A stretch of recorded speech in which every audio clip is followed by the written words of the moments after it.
ఆరోగ్యం అంటే natural food, nature మంత్ర. ఇప్పుడే మీ ఇంటికి తెచ్చుకోండి.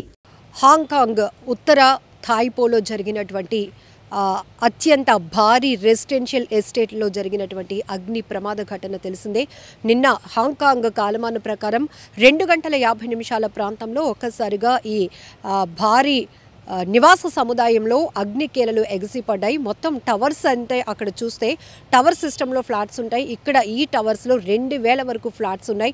అందులో భారీ ఎత్తున జనాభా చిక్కుకుపోయినటువంటి పరిస్థితి. ఈ సమాచారం అందిన వెంటనే ఫైర్ ఫైటర్స్ హుటాహుటిన అక్కడికి చేరుకొని మంటలు అదుపు చేసే క్రమంలోనే ఫైర్ ఫైటర్స్ ప్రాణాలు కోల్పోయిన దురదృష్టకరమైన ఘటన కూడా మనం చూసాం. ఇప్పటికీ ఈ అత్యంత భారీ అగ్ని ప్రమాదంలో 56 మంది వరకు చనిపోయినట్లుగా తెలుస్తోంది. అలాగే 279 మంది గల్లంతైనట్లుగా కూడా అక్కడి ప్రభుత్వం చెబుతోంది. ఈ ప్రమాదాన్ని అత్యంత భారీ అగ్ని ప్రమాదంగా చెప్తున్నారు. సో ఒక్కసారిగా ఆ టవర్స్ నుంచి ఎగిసి పడుతున్నటువంటి అగ్ని ప్రమాదం, ఈ ప్రమాదంలో 2000 ఫ్లాట్లు చిక్కుకుపోవడం వల్ల భారీగానే ప్రాణ ఆస్తి నష్టం జరిగి ఉంటుందని తెలిసి ముందస్తుగానే సిగ్నల్ అంటే ఫైవ్ నెంబర్ కింద చెప్పారు. ఎందుకంటే ఇది అత్యంత భారీ అగ్ని ప్రమాదం ఇండికేట్ చేస్తుంది ఈ నెంబరింగ్ అనేది.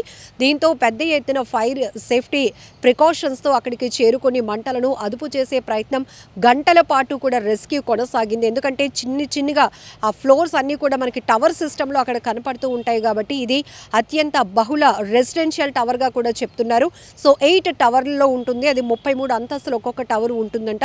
టోటల్గా 7 టవర్లకి కూడా ఈ అగ్నికేలలు అంటుకున్నాయి. అయితే ప్రమాదం జరిగిన వెంటనే అక్కడ కొన్ని టవర్స్లో నిర్మాణ పనులు కూడా జరుగుతున్నాయి. దానికోసం మరమ్మతుల నిమిత్తం ఆ కిటికీ విండోస్ దగ్గర ఉపయోగించినటువంటి పాలిస్టరన్ బోర్డ్స్ అది మండే స్వభావాన్ని కలిగి ఉంటుంది కాబట్టి ఈ అగ్నికేలలు అతి వేగంగా వ్యాప్తి చెంది ఇంత భారీ ప్రమాదానికి కారణమైందని కూడా ప్రాథమిక దర్యాప్తులో కూడా అధికారులు గుర్తించడం జరిగింది. అయితే పూర్తిగా దట్టమైన పొగ దావానంలా వ్యాపించడం వల్ల అందులో చిక్కుకున్న వారి పరిస్థితి చావు కేకలతో భయానకమైన పరిస్థితులు కూడా కనబడ్డాయి. నిన్నటి నుంచి కూడా రెస్క్యూ కంటిన్యూగా కొనసాగుతూనే ఉంది. ఇప్పటికీ మృతదేహాలు బయటకు వెలికి తీయటం, అలాగే ఆ మంటల్లో చిక్కుకొని పూర్తిగా అస్వస్థతకు గురైన వారు క్షతగాత్రులను హుటాహుటిన హాస్పిటల్స్కు తరలించి వారికి మెరుగైన ట్రీట్మెంట్ కూడా అందిస్తున్నారు.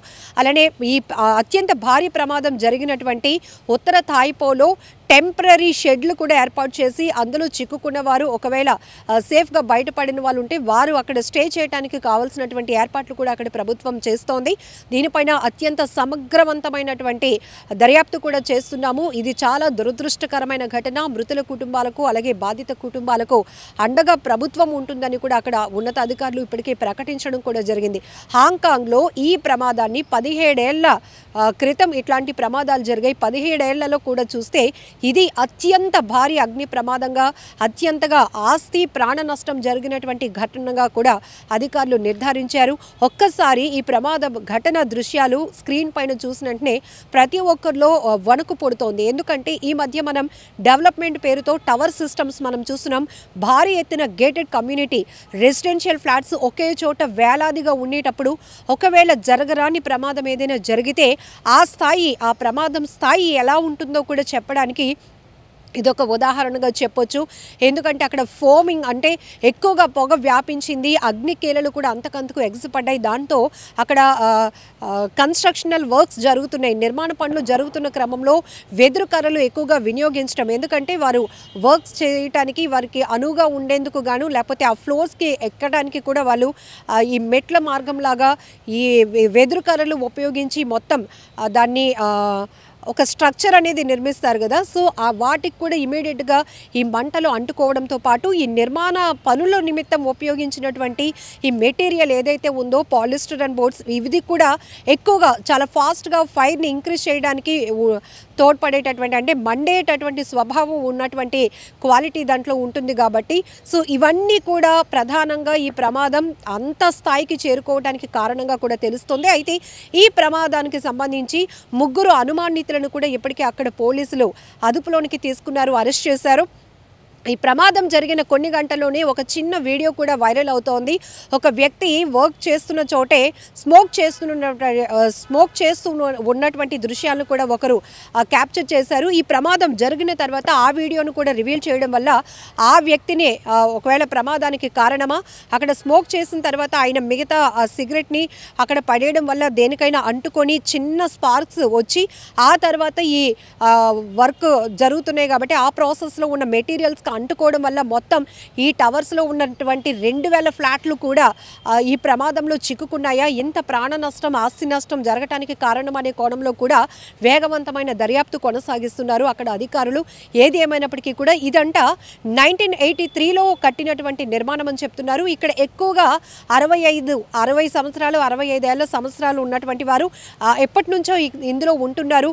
మరి అలాంటి ఏజ్ గ్రూప్లో వాళ్ళని ఇమీడియట్గా వాళ్ళని బయటికి ప్రొటెక్ట్ చేయడం అనేది ఎంత రెస్క్యూనో మనకి ఊహించడానికి కూడా అర్థమవుతోంది. అక్కడ పరిస్థితులు ఎలా ఉన్నాయి, ఒకరికొకరు తప్పించుకోవడానికి కూడా అవకాశం లేనటువంటి పరిస్థితి. ఇప్పటికీ కూడా రెస్క్యూ కంటిన్యూ చేసి కొనసాగించి ఇంకా ఆ స్మోక్ వల్ల స్పృహ తప్పి పడిపోయిన వాళ్ళు ఎంతమంది ఉన్నారు, లోపల చిక్కుకున్న వాళ్ళు, ప్రమాదం జరిగిన తర్వాత ఎక్కడికక్కడ పారిపోయిన వాళ్ళు ఎంతమంది ఉన్నారు, ఇప్పటికీ 279 మంది వరకు గల్లంతైనట్లు కూడా అక్కడ ప్రభుత్వం చెప్తోంది. ఇక క్షతగాత్రులకైతే ప్రస్తుతానికి ట్రీట్మెంట్ అందుతోంది. మృతుల సంఖ్య పెరిగే అవకాశం కూడా ఉన్నట్టు కూడా భావిస్తున్నారు. ఏది ఏమైనప్పటికీ హాంకాంగ్లోని ఉత్తర తాయిపోలో జరిగిన అత్యంత భారీ అగ్ని ప్రమాద దృశ్యాలు ప్రతి ఒక్కరిని తీవ్రంగా కలవరపాటుకు గురి చేస్తున్నాయి. అంతేకాదు ఇట్లాంటి అగ్ని ప్రమాదాలు జరిగినప్పుడు ఒక్క చోట ప్రమాదం జరిగినా పూర్తిగా దావానంలో వ్యాపించడానికి అనేక కారణాలు కూడా ఉంటాయి. అందులో రీజన్స్ చూస్తే కనుక ఇక్కడ నిర్మాణ పనులు జరుగుతున్న చోట ఉపయోగించేటటువంటి మెటీరియల్ కూడా, అలానే వెదురు కర్రలు, ఇవన్నీ కూడా ఇమీడియట్గా మొత్తం ఆ టవర్స్ అంతటికీ కూడా అగ్నికేలలు పొగ వ్యాపించడానికి కారణమైంది. అందుకే అత్యంత భారీ అగ్ని ప్రమాదంగా కూడా అధికారులు భావిస్తున్నారు.